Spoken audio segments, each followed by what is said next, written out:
Hey friends, we're going to keep it old school now with Richard Trapp. He's a former Buffalo Bill. He has good stories. He's from the 70s. He's the real deal. He was in that era before political correctness and when everybody was just a little crazy. Take a look.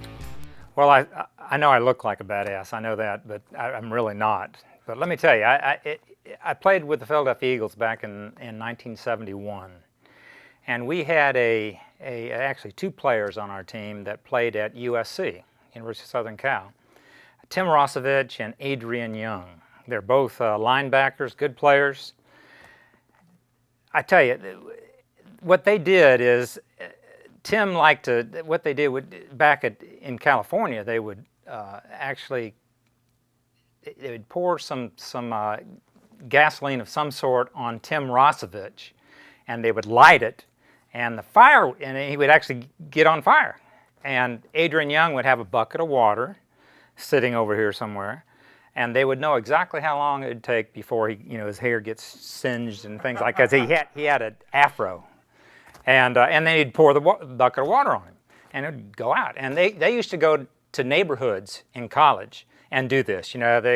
Adrian Young would go hide, and they would pour the gasoline on Tim Rosovich. They'd light it, and he'd be on fire, and they'd knock on the door, and somebody'd answer the door, and he's on fire, and it was a big joke to them.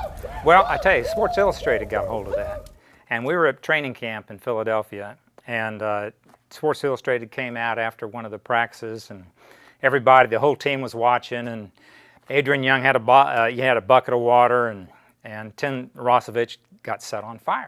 And they started clicking all the cameras and everything. And it was actually a big article in Sports Illustrated about this.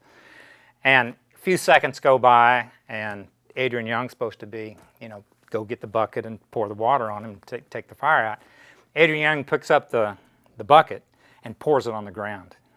and Rosovich goes nuts, of course. He's on fire, and flames coming up, and he has the hairs getting singed, and he starts rolling around on the ground. They're getting all this on film. And it was hilarious. I mean, the whole team was laughing and joking.